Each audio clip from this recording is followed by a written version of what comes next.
Hello, everybody, and welcome back to the EBS relaunch party. You're with your hostess, Amber Tamarity-Losey here. I am so excited to be back. Now we are talking with Steph Kafoury, who is a mindset ontological life coach, which that alone has been kind of an adventure and education for me, getting to know a little bit about that. But of course, I want to hear about it from Steph herself. So Steph, thank you so much for joining us today. Thank you. I'm so happy to be here. I know we've got lots of good stuff to get into, to talk about, but before we do that, can you share with us a little bit about how your journey led you to becoming this ontological life coach and to where you're at today? Absolutely. I love, Amber, I love connecting the dots because, life works in such mysterious ways. And when you are able to actually kind of look backwards and say, oh, how did I end up where I am? So I worked in international advertising for a number of years. And what I loved about advertising was the creative aspect and the problem solving and the strategizing and helping my clients reach their business goals. So I worked for consumer brands, so it was selling more product. And so when we would do like a big launch and we would see these great results and people were shopping, and I worked for Adidas, so if it was they were buying their products, it was like, we did well. And so in essence, I've actually been coaching for a long time and I didn't even realize it. And I decided, okay, I want to parlay this into something that brings me more joy, and that is working one-on-one with clients and helping them reach their own personal goals and objectives in life and dreams. And so I got to, take my 15 years of advertising experience and now bring it into the mindset ontological life coaching business. That's amazing. And so you are now in Hawaii, correct? I am in sunny Hawaii. Well, it looks like it might be a little rainy actually where I am, but I'll take it. It's still warm. I'm in Illinois, and so for those who aren't familiar with Illinois, it's sunny right now. We'll see if it stays that way, but it's definitely not warm. I would give anything to be in Hawaii right now in the middle of winter, but that's got to be so nice. And I feel like that alone has got to lend to your mindset.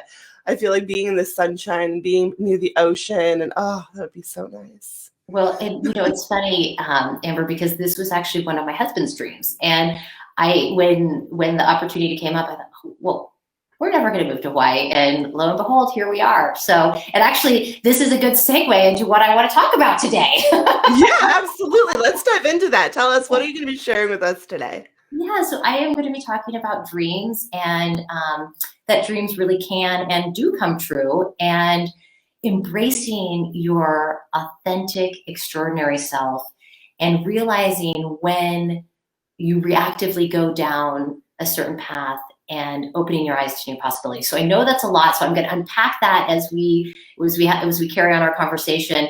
But the first thing I want to talk about is dreams. So we often think of dreams as fairy tales and like happily ever after, and it just happens in a Cinderella story. And so we actually, our brains and our minds come from a place of scarcity, and the mind's trying to keep you safe. Like, if I go down that path of that dream, I will maybe get disappointed, or I may not realize that. So let's just put that in a little box and keep it up here where it's safe, versus allowing yourself to really go into a space of dreaming. And so I want to go back to that space of when you of scarcity, right? So we're often told in our conditioning and our, through the many years of our lives that, money doesn't grow on trees, and we're led to believe that, we have to work really hard, and only lucky people, their dreams come true, and only, this select few.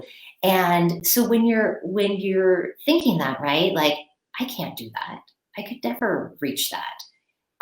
The feeling then is doubt or fear. And then that feeling leads us to either a certain action or inaction. So you may not go down that path of picking up the phone and calling that person, or you may not post on social media for fear that maybe no one's going to like what I have to say. And then, so those actions then, or lack of actions, like I said, then influence our results. So if your thought is, I could never do that, your result will be, I don't do that. So it's a huge shift when you're able to come into a space of opening your eyes to possibilities, right? Taking off those blinders, literally taking off those blinders, and allowing yourself to dream and think big and go down this path of like, I could do anything. And dreaming, the interesting thing about it is that it eventually becomes your goal, right? So that's what I work with people is that dream big, and then we'll work on how that looks like a goal, but dream, write them all down. And I take my clients through this amazing exercise of writing down their dreams, picking out which ones they want to work on. And then it's letting that place of observation, right? Like, I am in abundance. I see my future self achieving this goal. And so I wanted to actually play with you, Amber, if you're open to this, of playing with this, your relaunch party, right? So what were your thoughts around this relaunch? Oh, that is so funny because and this is something where it's an ongoing practice, right? But it's something that I myself trying to focus and be more cognizant of is that fear keeps creeping in, right? Mm-hmm. It keeps coming in and going, what if nobody watches anything? What if nobody shows up? And so I've been trying, and it's not even a daily habit, it's sometimes an hourly habit of getting into the idea of, okay, it's just, it's your upper limits talking. It's your, it's those negative thoughts that are trying to take control. Mm-hmm. And so I've been trying to reframe it more and more, but it's been there, and it's been there, almost every time someone gets ready to go live, whether it's with me or they're on their own, it's like, what if this doesn't go according to plan? Because I am such a planner to like borderline neurotic. Well, and you know what I think is so interesting is actually allowing that fear, right? Is allowing the fear and saying, okay, I have a choice right now whether or not I'm going to react to that fear. So, and that's what the feelings, the magic of it all is that the feelings, you have a choice, like I said, to react. And when you sit with that feeling, it's like a cloud, right? It will actually dissolve. So then you don't give it the power, right? So then you can consciously go into another thought. So what is the thought that you want to be thinking right now? That this community is going to be the success that it's meant to be. Going, like you said, it's all about abundance and abundance of plenty for everybody. And so where do you feel that in your body? My heart, for sure. Mm-hmm. And what does it feel like? Joy, happiness, excitement. Yeah, no, I could see that. I could actually feel that in you. And so what is the result of those thoughts? What are the results of the thoughts that are creating these actions? More and more people are tuning in. People are engaging. Things are going better than expected. Mm-hmm, mm-hmm. And what I love to play with people is in your body, right? Like the victory stance, right? When you put your arms, so if you have your arms free, put them up like this and notice what happens in your body, right? Yes. You can't help but smile and feel energetic and feel success, right? Is that it is you actually, so in ontological coaching, it's feeling it at a cellular level, noticing where it is in your body, it's in your heart, and then you're exuding that to those outside of you. And we talk about that in relationships, right? So in workplace environments, if you come into an office and you're not feeling good, you're not confident, you're kind of hunched over, you can't actually do victory pose in this. Like, it doesn't work, right? But when you sit with yourself and you feel grounded and you feel alive, that's when those blinders are off, right? And you decide, okay, I am going to make that call. I'm going to post that. I'm going to be my extraordinary self. And that's the second piece of this, is not worrying about what other people think, right? We've been conditioned to be normal, right? And normal means status quo. It means cookie cutter. It means I'm going to buy those jeans because all the girls are wearing those jeans, right? And it makes us feel safe.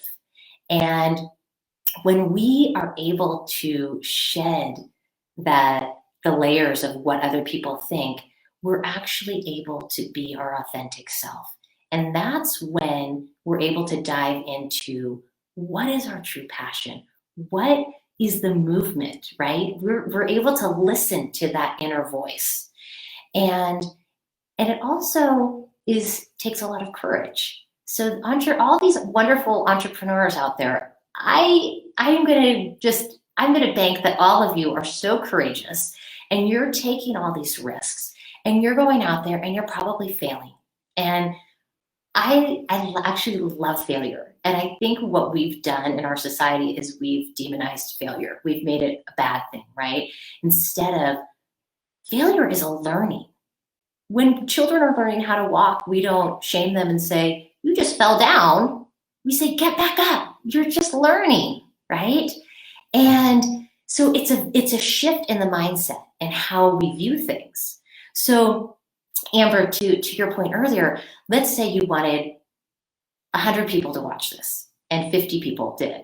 And you could choose to say, I failed, 100 people didn't come. Or you could just say, 50 people came. I reached 50 people, and that's my audience. Those are people who want to hear my message. And, I often, in my coaching and with myself personally and with my clients, is I evaluate everything. So what worked, what didn't work, and what would I do differently? And there is so much power in that. And so that works with success, and it works with when you've failed, when you are learning. So when you've succeeded, you also want to learn from that. What do I want to do next time? That's, that I did great, and I want to continue that. And then from a failure, what do I need to learn from this? And it's extraordinary when you're able to really be in that truth, right? And accept that for what it is. Absolutely. When you're talking about acceptance, I don't know if you're a Jim Carrey fan, and everyone always thinks, funny guy Jim Carrey, but he did a speech at a graduation where he talks about how your need for acceptance can make you invisible in this world. Mm-hmm. And so whenever somebody, talks about how, you don't need to be accepted, you need to, celebrate the beauty that is you. I always think back to that. And I actually have, I just on a piece of paper that I wrote out, because he says, risk being seen. And so that always sticks in my mind for me personally, when I come back to that need, because, I could do a whole live stream on like my background, my stories on how I have a serious need for acceptance. And that then holds me back from, if I'm not seen, I don't risk that rejection or that, the failure in not being accepted. Mm-hmm. And so I love that you're framing it in such a way that you love failures and that failure is not a bad thing, because I think so often for so many entrepreneurs, we hear failure is not an option. You can't think that way. You can't even think failure is an option. And I always come back to, it's like, well, but it happens to everybody. Like you can't block that, right? Well, because when you go down that path, right, of I'm a failure, right? So let's just say it's fear, right? So fear is the emotion, right? So my fear is of failure, and my thought is, I can never do that. And think of, if you're in that space of that thought of I can never do that, and then you feel this fear. And then you're not, like I said before, you're not going to put forth that energy, and you're not going to put forth that effort. And you're probably going to go down that same path that you've always been going down reactively, right? It's like, I'm staying on this narrow path, and I'm not going to go into the belly of the whale because it's uncomfortable, right? Because it's not to say that this is easy, right? This is hard work when you decide to be courageous and you decide to go into the belly of the whale, and you sit with people maybe writing negative comments or rejection or But it's choosing also, how are you going to look at those? Are you going to look at those as learnings, or are you going to look at those as personal attacks? Because is there truth in any of that? And if you're looking at that like, oh, I'm worried about what other people are saying and thinking, or maybe, okay, is there some truth? Do I need to look at myself in a certain way? Maybe. Yeah. Absolutely. And I think that comes back to being confident in who you are and making it, again, for me, it's a daily practice of working on being the best person that I can be, both in terms of how I view myself and in terms of how I let others, or how I interpret the views of others, and really being mindful of, like you said, what is just noise versus what is something where I could be like, oh, you know what? Maybe they're right. I should work on this a little bit. Yeah. Well, and I also, back to this dreaming thing, right? And dreaming big and allowing yourself to feel in this place of abundance, and allowing kind of the feeling to be, I can do this, and I actually have done this. So you have evidence, right? It's important when you are dreaming to pick up something in your life. Like, what if your dream was always to have children, or if it was to own a house, or if it was to have a certain car, or if it was to go on a certain trip? And I'm just using those kind of as examples because some of us can relate to that. But most people out there have probably achieved a dream. So, and then we put it into a goal, and maybe we had a process and action items to get us to that goal. And so when you have evidence that dreams do come true, then that also propels you into the space of future dreams can come true, present dreams can come true. I don't have to limit myself and say that just happens in fairy tales. So anyway, I think that was, because I'm thinking about what you're doing, Amber, and how amazing it is that you've launched, you're doing this relaunch party in 5 days, and you have this amazing lineup of entrepreneurs sharing their expertise and their passion. And I know that was no easy feat. I mean, I can only imagine. So what you've done is you had a dream, and you had to coach yourself along the way, because I hear what you had to do. The fear came up. Okay, how am I going to deal with that? And it's not saying you always have to be happy, and that, it's if I just think positive thoughts, everything's going to be okay. No, it's okay to have that fear, but you can choose how to react to it. Exactly. Yeah. I mean, it's something, this in particular, it's something that I've been thinking about almost pretty much since I archived the group back in November of 2019. But then, it was letting the fear of, okay, well, if I unarchive it, people are going to think I did it as a marketing ploy, or if I do it too soon and then I fail again, or, and then 2020 happened, and it's a whole nother, and so it was finally, for me personally, that acknowledgement of, yeah, it's a little scary. Yeah, I might fail, but I'm going to do it anyway. I'm going to jump anyway. And now already, in just the few speakers that we've had this morning and into this afternoon, like, I'm blown away, because it's the universe, it comes back to the abundance, right? Mm-hmm. And I open the doors, and I think I even said this, I might've said this in a live I did yesterday, talking about all this. I said, okay, I'm ready. And I opened the doors, and I said, whatever, you want to give me, I'm open to it. And the universe was like just buckets and buckets and buckets of people, like, here you go. Like, it was like, I picture in my head, like, those like memes you see on Big Friday or Black Friday, where like people are like waiting to like come in the door. I opened the doors, and it was like, phew. And so. No, sorry, I didn't mean to interrupt you. No, go ahead. But it's your river, right? And I use this metaphor a lot in coaching, right? You're in the flow of the river, and all these people are coming to you. You actually don't have to do anything, right? You've built the framework, you've done the work, and now you just allow it to happen.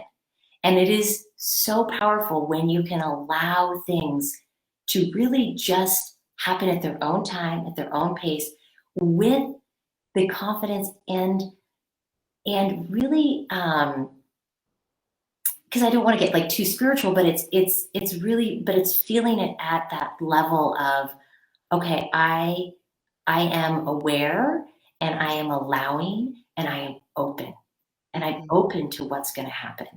And that openness you have no idea what's going to happen, because every day is a new day, right? We can't change the past.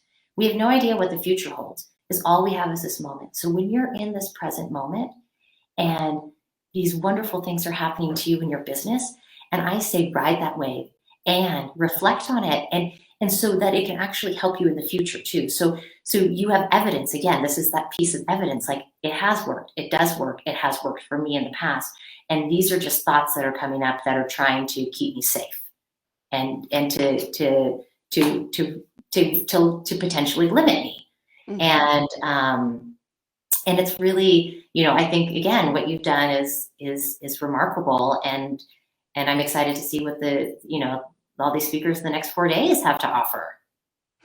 Well, thank you. Yeah, like I said, I mean, it is absolutely incredible, better than I could have dreamed. And I feel like we could like talk for another hour. So I definitely want to have you come back and like plan for a longer term thing, because I would love to talk more about this and really share, because I know you've got so much more brilliance to share with everybody. But in the meantime, the oh so generous Steph has offered one lucky winner an opportunity to get 4 one-on-one life coaching sessions with her. So if you're like me and you're sitting here and you're like feeling energized and excited and just loving everything that Steph is saying, make sure that you are commenting. Make sure that, one thing I think, and if you've got a better prompt, Steph, I absolutely, we're going to go with what you're feeling. But I think for me, I would love to know what, for people to share a time maybe where fear has held them back, or where an emotion, in a story of a time, and it doesn't have to be super long, but something where, even just saying, yep, I can think of a time. If it's personal, keep it, but letting us know that you've been there too, right? We've all been there. And I think that's so important, again, is to recognize that we all are there at one point or another. Yes. And so, if you want an opportunity to win this, this is such an incredible opportunity. So thank you so much, Steph, because I know that whoever gets this is going to benefit so much. But if you don't win, obviously if you want to connect with Steph otherwise, because of course you do, you can visit her at riselifecoach.com. I'm going to get that up on the screen. And of course, I'll drop it in the comments here in a minute. Is there anywhere else, Steph? I know, real quick, passion project, you've also got a podcast too, right? Yes. So my identical twin sister and I have started a podcast called Twin Chat with S&K. And so it's a podcast and a YouTube channel, and we're having a blast. We're having so much fun. Oh, how fun. Yeah. So Amber, maybe you could be one of our guests. We'd love it. Oh, I'd love that. Yes, absolutely. That would be fantastic. Yeah. Well, I will definitely be checking out that podcast. And then again, everyone, you can visit her at riselifecoach.com. Steph, thank you again so much for being here today. I really, truly appreciate it. Thank you. And I just want to leave everyone with, can I leave everyone with one thing? Of course, yes. Mm-hmm. And the one message I want to leave people with is awareness. And don't beat yourself up, because we are human. Self-compassion, self-love. Don't worry about what other people think. And it's awareness of your thoughts. And this kind of work takes a long time. It could happen overnight. Let's hope it does for all of you. But just allow the process of an awareness of those negative thoughts. Okay, do I want to react to them? All right. And just to notice the mind chatter. And that's your first step with love and compassion. And thank you again so much, Amber. Thank you. I will be back in just a little bit, you guys. Thanks, Steph. Bye.